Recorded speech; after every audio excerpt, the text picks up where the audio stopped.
রামকৃষ্ণ মিশনের তরফ থেকে আমাদের রাজ্যে সম্পূর্ণ স্থায়ী এবং পার্মানেন্ট পদে সরকারি কর্মচারী নিয়োগ হতে চলেছে। অর্থাৎ আমরা যদি আমাদের নিয়োগটা এখানে করাতে পারি তাহলে আপ টু 60 বছর পর্যন্ত আমরা কিন্তু চাকরিটা করতে পারবো। আর এখানে যে মাইনেটা আমরা পাবো প্রত্যেক মাসে সেটা কিন্তু পশ্চিমবঙ্গ সরকারের যে সরকারি কর্মচারীরা যে পে স্কেল পায় সেই পে স্কেল অনুযায়ী কিন্তু আমরা আমাদের স্যালারিটা পাবো। অর্থাৎ পশ্চিমবঙ্গ সরকারের যে রোপা অ্যাক্ট আছে 2019, সেই রোপা 2019 অ্যাক্ট অনুযায়ী কিন্তু প্রত্যেক মাসে আমরা স্যালারিটা পাবো। এখানে কিন্তু একটা গুরুত্বপূর্ণ কথা বলে দিই যে এই যে নোটিফিকেশানটা কিন্তু রামকৃষ্ণ মিশনের পক্ষ থেকে মার্চ মাসে বের করা হয়েছিল। আর তার জন্য যে অ্যাপ্লিকেশান ডেট, সেই অ্যাপ্লিকেশান ডেটটাও কিন্তু এপ্রিল মাসে ক্লোজ হয়ে গিয়েছিল, মানে বন্ধ হয়ে গিয়েছিল। কিন্তু রামকৃষ্ণ মিশন কর্তৃপক্ষ রিসেন্ট একটা নোটিশ দিয়ে জানায় যে তারা যে এই যে ক্লোজিং ডেট অ্যাপ্লিকেশান করার, সেই ক্লোজিং ডেটটা কিন্তু বাড়িয়ে দিচ্ছে। অর্থাৎ তোমরা যারা এর আগে এই পদের জন্য অ্যাপ্লিকেশান করনি তারা কিন্তু অতি অবশ্যই যে বাড়ানোর ডেট আছে সেটা হচ্ছে 21/5/2024, অর্থাৎ মে মাসের 21 তারিখের মধ্যে অবশ্যই তোমাদের অ্যাপ্লিকেশানটা এখানে সেরে ফেলতে পারো।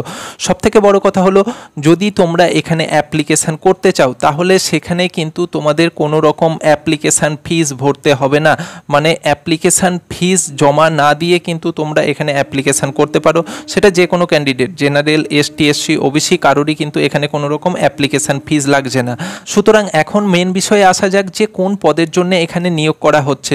দেখো, যে পদের জন্য এখানে নিয়োগ করা হচ্ছে সেটা হচ্ছে গ্রুপ ডি পোস্টের জন্য এখানে নিয়োগ করা হচ্ছে।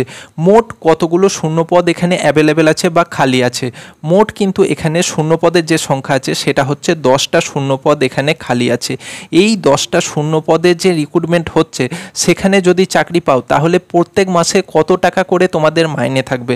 দেখো, মাইনের কথা যদি বলতে হয় তাহলে তোমাদের প্রত্যেক মাসে যে মাইনেটা থাকবে সেটা হচ্ছে 17,000 থেকে শুরু হতে পারে, আর তোমাদের সবথেকে বেশি 43,600 টাকা এই স্যালারি রেঞ্জের মধ্যে কিন্তু তোমাদের স্যালারিটা পেতে পারো প্রত্যেক মাসে। আচ্ছা, এখন বিষয় হলো আবেদন করতে গেলে তোমাদের পড়াশোনা কতটা জানতে হবে, লেখাপড়া কতটা জানতে হবে। সেটা হচ্ছে ন্যূনতম ক্লাস 8 পাস যে কোনো ক্যান্ডিডেট এখানে অ্যাপ্লিকেশান করতে পারবে। মানে মাধ্যমিক পাস কোনো ক্যান্ডিডেট না হলেও সে যদি কেবলমাত্র 8 পাস করে থাকে এই পদের জন্য অ্যাপ্লিকেশান করতে পারবে, বাড়তি কোনো শিক্ষাগত যোগ্যতার এখানে প্রয়োজন নেই। নেক্সট বিষয় হলো যে বয়স কত লাগবে, তো তার উত্তর হচ্ছে দেখো, এখানে আবেদন করতে গেলে ন্যূনতম বয়স হতে হবে 18 বছর, আর সবথেকে বেশি যে বয়সটা হতে হবে সেটা হচ্ছে 40 বছর। হ্যাঁ, যারা রিজার্ভেশন ক্যাটাগরির মধ্যে পড়ছো তারা কিন্তু সরকারি যে নিয়ম আছে সেই নিয়ম অনুযায়ী অবশ্যই ছাড় পাবে। যেমন এসটি, এসসি ক্যান্ডিডেট হলে তোমরা 45 বছর পর্যন্ত আবেদন করতে পারবে। যদি তোমরা ওবিসি ক্যাটাগরির মধ্যে পড়ে থাকো তাহলে এখানে তোমরা 43 বছর পর্যন্ত আবেদন করতে পারবে।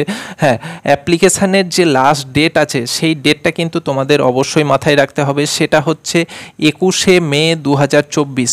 এই তারিখের ভেতরে তোমাদের অ্যাপ্লিকেশানটা করতে হবে। তো এখন বিষয় হলো এই যে তোমরা অ্যাপ্লিকেশান করবে, অ্যাপ্লিকেশানটা কোন জায়গায় করবে তার যে অ্যাড্রেস, মানে তার যে ওয়েব পোর্টাল আছে বা তার যে ওয়েবসাইট আছে সেই ওয়েব পোর্টালটা হচ্ছে addapitpolytechnic.com। আবারও বলছি, addapitpolytechnic.com। এই যে ওয়েব পোর্টালটা আছে বা ওয়েবসাইটটা আছে সেই ওয়েব পোর্টালে গিয়ে কিন্তু 21 তারিখের ভেতরে তোমাদের অনলাইনে অ্যাপ্লিকেশানটা সেরে ফেলতে হবে। আশা করি পুরো ভিডিওটা দেখার পর খুঁটিনাটি প্রত্যেকটা বিষয় তোমাদের কাছে ক্লিয়ার হয়ে গেছে।